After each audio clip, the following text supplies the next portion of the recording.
Hello everyone, welcome to Krishna study point. प्यारे बच्चों, आज जीपी यानी गुणोत्तर श्रेणी की 5वीं वीडियो और इसमें हम डिस्कस करेंगे ज्योमेट्रिकल मीन यानी कि गुणोत्तर माध्य की। ठीक है, तो जहां आपको एपी में जो मीन आपने पढ़ा था, माध्य आपने पढ़ा था, वो आपने पढ़ा था दो संख्याओं ए बी और बी का माध्य जो होगा वो a + b/2 होगा, जिसको हम अर्थमेटिक मीन कैपिटल A से डिनोट करते थे। यहाँ हम जीपी की अगर बात करें, जीपी में अगर मीन की बात करेंगे तो ज्योमेट्रिकल मीन कैपिटल G से डिनोट किया जाएगा और वो √AB हो जाएगा। ठीक है, G = √AB, जहाँ A = क्या था, a + b/2 था। तो इस तरीके से सेम थ्योरी है, अगर A B C R in GP होंगी तो यहाँ क्या निकल के आएगा, B² = AC या B = √AC। यही आपका मीन है, मध्य बिंदु यही तो हो गया। A B C अगर GP में है तो इनका मध्य बिंदु B ही तो हो गया, तो B = √AC, वही आपका ज्योमेट्रिकल मीन है। ठीक है, सेम थिंग्स AP में थी, अगर यही A B C R in AP होते, A B C R in AP, तो आपके पास क्या आता, 2B = A + C या B = A + C/2। तो यही आपके पास क्या आ जाता है, इस तरीके से चीज़ें निकल के आ जाती हैं सामने। तो आई होप कि आपको ये कंसेप्ट समझ में आ गया हो कि जीपी में जो ज्योमेट्रिकल मीन होता है वो G = √AB। किन्हीं दो संख्याओं का आपको गुणोत्तर माध्य निकालना है तो उनका क्या ले लेना, मल्टीप्लिकेशन करके रूट ले लेना, वही आपका ज्योमेट्रिकल मीन हो जाएगा। अभी आप चैनल पर नए हैं और पहली बार आप इस वीडियो को देख रहे हैं तो आप चैनल को सब्सक्राइब कर लीजिए और पिछली वीडियोज़ को ज़रूर देख लीजिए, डिस्क्रिप्शन में मैंने उन वीडियोज़ के लिंक दे दिए हैं। आपके लिए आपके द्वारा बनाया हुआ प्लेटफॉर्म है जहां आपको मिनिमम टाइम में मैक्सिमम चीज़ें पढ़ाने की कोशिश की जा रही है। चलिए शुरू करते हैं। तो पहला एक क्वेश्चन देख लेते हैं। पहला एक क्वेश्चन है, 2 तथा 8 का गुणोत्तर माध्य ज्ञात कीजिए। इनका आपसे ज्योमेट्रिकल मीन पूछा गया, गुणोत्तर माध्य ज्ञात कीजिए। कैसे निकालेंगे आप, तो गुणोत्तर माध्य G = रूट के अंदर 2 × 8 यानी रूट के अंदर 16 ± के 4 आपका ये आंसर आ गया। ठीक है, that is the right answer of this question. ठीक है, तो ये आपके समझ में आ गए होंगे। अब प्रॉब्लम आएगी कुछ ऐसे क्वेश्चंस की कि दो संख्याओं के बीच में गुणोत्तर माध्य पदों को हम निवेशित करेंगे। ठीक है, हम उसको फिक्स करेंगे, जैसा कि आपने एपी में भी क्वेश्चन किए थे। दो नंबर्स आपको दे दिए, मान लीजिए A और कोई लास्ट टर्म B, और उसके बीच में आपको कितने ज्योमेट्रिकल मीन यहाँ इन्वॉल्व कराने हैं वो आपको देखना है। ऐसे ही आपने अर्थमेटिक मीन भी इन्वॉल्व कराए थे। तो चलिए इस टाइप का भी एक क्वेश्चन देख लेते हैं। मान लीजिए मेरे पास एक क्वेश्चन है, 1 और 1/256 के बीच में 3 आपको ज्योमेट्रिकल मीन जो है वो इन्वॉल्व कराने हैं। ठीक है, तो कैसे करेंगे समझिएगा। 1 और 1/256 के बीच में 3, G1 G2 G3। मैं जब AP में मानता था तो A1 A2 A3 मान लेते थे। GP की बात कर रहे हैं तो G1 G2 G3 मान सकते हैं। अब ये बताइए फर्स्ट टर्म कौन है, A है। ठीक है, सेम टू सेम मेथड है, जहाँ पहले AP के आपने अगर पढ़े हैं तो वही है। आपको प्लेलिस्ट में AP की सारी वीडियोज़ एक जगह मिल जाएंगी, वहाँ से आप देख करके देख सकते हैं। फिर देखिए जो L है यानी लास्ट टर्म है या nth टर्म है, टोटल टर्म कितने हो जाएंगे, 1 2 3 4 5। तो T5 जो है वो कौन है, 1/256। ठीक है, तो इसका फॉर्मूला लगा दीजिए, AR⁴ = 1/256। A की वैल्यू है 1, R⁴ = 1/256, यानी R⁴ की वैल्यू हो गई है 1/256। किसकी पावर 4 हो सकती है, 1/4 की पावर 4 कह सकते हैं क्या। 4 चौक 16, 6 छिंग 36, 16 की पावर, ठीक है बिल्कुल ठीक। यानी R की वैल्यू हो गई 1/4। क्लियर है वाली बात, R की वैल्यू हो गई 1/4। A की वैल्यू है आपके पास 1, कुछ भी निकाल सकते हैं अब आप, केवल इतना से तो काम था। तो क्या प्रोसेस रही, फर्स्ट टर्म आपको गिवन होगा, जो लास्ट टर्म होगा उसको आप nth टर्म कह देंगे, और उस nth टर्म का मतलब जितने भी m उसमें G ज्योमेट्रिकल मीन आपको इन्वॉल्व करने होंगे उनको +2 करके उतनेवां टर्म आपका लास्ट टर्म हो जाएगा। 3 करने थे तो इसलिए 5वां टर्म हो गया। अगर मुझे 5 करने होते तो T7 की वैल्यू ये हो जाती, अगर मुझे 10 करने होते तो T12 की ये वैल्यू हो जाती।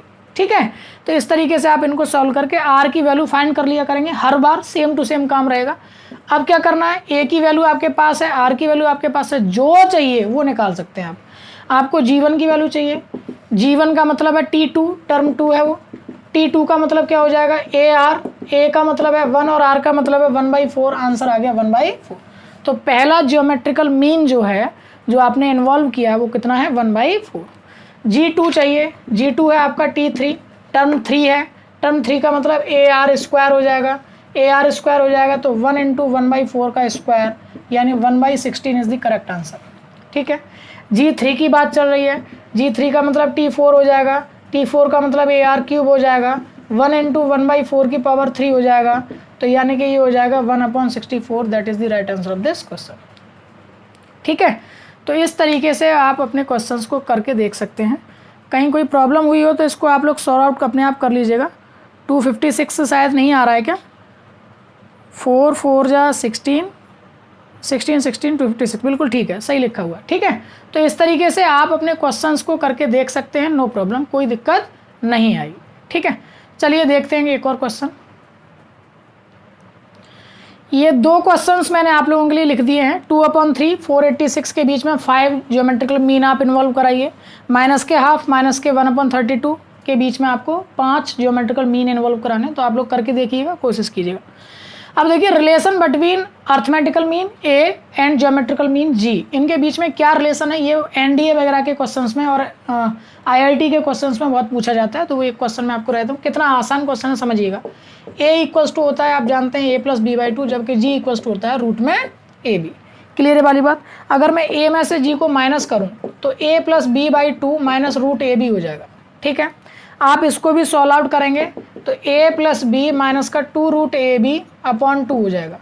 इसको आप लिख सकते हैं रूट ए का whole square plus root B का whole square minus 2 root A root B divided by 2। A square plus B square minus 2ab की फॉर्मेट में आ गया, यानी root A minus root B का whole square divided by 2, a minus G. एक बात बताइए, कोई भी वैल्यू जो स्क्वायर में रखी होगी वो क्या कभी नेगेटिव आएगी?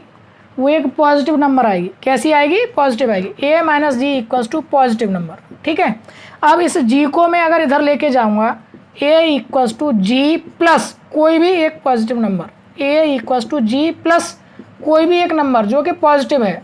ठीक है, पॉजिटिव नंबर है। तो एक बात बताइए, a कोई राशि ऐसी है जिसके लिए बराबर करने के लिए g में कुछ प्लस करना पड़ रहा है, तो कौन बड़ा हो गया? g बड़ा हुआ या a बड़ा हुआ? a एक ऐसी राशि है जिसको g के बराबर करने के लिए g में कुछ जोड़ना पड़ रहा है। ठीक है, यानी आप ऐसे समझिए, यहाँ एक लड़का है जो लड़की के वजन के बराबर करने के लिए उसके साथ में कुछ और भी रखना पड़ रहा है, कुछ वजन और जोड़ना पड़ रहा है। तो इसका मतलब लड़का भारी था कि लड़की भारी थी? लड़का भारी था। सेम थ्योरी यहाँ पर अप्लाई हो रही है कि a के बराबर g को आने के लिए g में कुछ ऐड करना पड़ रहा है, इसका मतलब a जो है वो बड़ा है, a is greater then g। ये रियल मैथमेटिक्स की कहानी होती है। इस लाइन के बाद हमने ये लाइन ले दी, ये रिजल्ट आपको निकाल के दिया। यही रिलेशन आपसे पूछा जाता है कई बार कि a एंड g में कौन बड़ा है, तो a और g में a अर्थमेटिक मीन बड़ा होता है जियोमेट्रिकल मीन से। तो इस रिलेशन को आप लोग हमेशा याद रखेंगे, a is greater then g। या कई बार इस तरह से भी पूछ लिया जाता है, a minus G is greater than क्या आएगा? 0 से बड़ा आएगा, यानी एक पॉजिटिव नंबर आएगी, एक संख्या धनात्मक संख्या आएगी, 0 से बड़ा आएगा। ठीक है, तो इस तरीके से भी कई बार question NDA, air force X group या आईआईटी वगैरह में या यूपीटीयू आपके बीटेक के एंट्रेंस एग्जाम वगैरह होते हैं उसमें पूछ लिया जाता है। तो आई होप सो कि आपको ये क्वेश्चन समझ में आ गया है। एक और छोटा सा क्वेश्चन माध्यिका देखते हैं। देखिए, एक क्वेश्चन मैंने लिया है, बहुत इंपॉर्टेंट क्वेश्चन है, कई बार पूछा जाता है। दो कोई भी धनात्मक नंबर्स हैं, उनके अर्थमेटिक मीन a हैं, ज्योमेट्रिकल मीन g हैं। ठीक है, यानी कि या कभी कभी वो कह देता है कि रूट्स हैं। ठीक है, तब संख्याएं ये आएंगी, ये आपको प्रूफ करना है। तो ऐसी सिचुएशन में मैंने मान लिया कि a b की बजाय अगर x1 और x2 मान ली जाए, वो नंबर ज़्यादा अच्छी रहेंगे। x1 और x2 दो नंबर्स हैं। ठीक है, तो उनका जो माध्य होगा x1 + x2/2 वो कौन है? a है। ठीक है, अर्थमेटिक मीन। तो यहाँ से एक इक्वेशन आपके पास बन के आई, x1 + x2 = 2a, equation first. दूसरी आपके पास इक्वेशन आ जाएगी, x1 × x2 की वैल्यू g²। ठीक है, ज्योमेट्रिकल मीन। तो ये आपके पास दो इक्वेशन आ गई। अब मुझे x1 और x2 के मान चाहिए जो कितने आने चाहिए। इसके लिए आपके पास x1 + x2 की इक्वेशन तो है, पर x1 - x2 की ओर आ जाए तो आप वैल्यू निकाल सकते हैं। तो इस टाइप के क्वेश्चन आपने कॉम्प्लेक्स नंबर में किए थे, आपको याद आ रहा होगा। हमको चाहिए x1 - x2 की वैल्यू। इसके लिए फॉर्मूला यूज़ करेंगे, इसका whole square equals to x1 + x2 का होल स्क्वायर माइनस के 4x1 x2। वैल्यू लगाइए, इसकी वैल्यू यानी 2a का होल स्क्वायर माइनस के 4 यानी कि जी स्क्वायर, वैल्यू लगा देंगे तो 4 कॉमन आ जाएगा, ए स्क्वायर माइनस के जी स्क्वायर, ये वैल्यू है x1 माइनस x2 के होल स्क्वायर की। तो x1 माइनस x2 की वैल्यू आ जाएगी 2 और ब्रैकेट में a माइनस का g और a प्लस का g, दोनों पर स्क्वायर है, बीच में माइनस, एक बार घटा दिया एक बार जोड़ दिया और उसका रूट, 4 का रूट 2 होता है इसलिए 2 आ गया। जबकि x1 प्लस x2 की वैल्यू आपके पास क्या थी, 2a था। ठीक है, अब इसको बस क्या करना है, एक बार जोड़ दीजिए, ऐड करने पर x2 से x2 कट गया, x1 और x2 2x1 हो गए, 2 कॉमन ले लिया, a प्लस रूट में a माइनस का g और a प्लस का g, 2 से 2 कैंसिल, x1 की वैल्यू आ गई आपके पास a प्लस रूट में a minus G, a plus G. इसी तरीके से एक बार घटा देंगे तो x2 की वैल्यू आ जाएगी, दोनों आंसर आपके पास आ जाएंगे, एक बार प्लस में एक बार माइनस में, एक बार यहाँ प्लस आ जाएगा तो एक बार घटाने पर क्या आ जाएगा, यहाँ माइनस आ जाएगा। ठीक है, तो आई होप सो कि आपको ये क्वेश्चन समझ में आ गया है। एक क्वेश्चन और देखते हैं फिर इसे वीडियो को समाप्त करते हैं। एक और क्वेश्चन बहुत अच्छा सा लिया है, शानदार सा, n की वैल्यू फाइंड करनी है जिसके लिए ये वैल्यू a की power n plus 1 plus b की power n plus 1 upon a की पावर n प्लस b की पावर n, वो a b का गुणोत्तर माध्य यानी जियोमेट्रिकल मीन हो जाए। ठीक है, तो बस इस बात के लिए आपको आंसर चाहिए। कैसे निकालेंगे, ये जो वैल्यू है b की power n plus 1 upon a की पावर n प्लस b की पावर n, ये ए बी का जियोमेट्रिकल मीन है यानी कि रूट ए बी के बराबर हो जाएगा। ठीक है, सॉल्व करेंगे इसको, तो कैसे सॉल्व करेंगे, रूट ए बी को हम क्या लिख सकते हैं, a की पावर 1/2 इंटू बी की पावर 1/2, a की पावर n प्लस b की पावर n का यहाँ डिवाइड हो रहा है तो इधर जाके क्या हो जाएगा, मल्टीप्लाई हो जाएगा। तो a की power n plus 1 plus b की power n plus 1 equals to क्या निकल के आएगा आपके पास, a की पावर n इंटू a की पावर 1/2 b की पावर 1/2 प्लस b की पावर n a की पावर 1/2 इंटू b की पावर 1/2।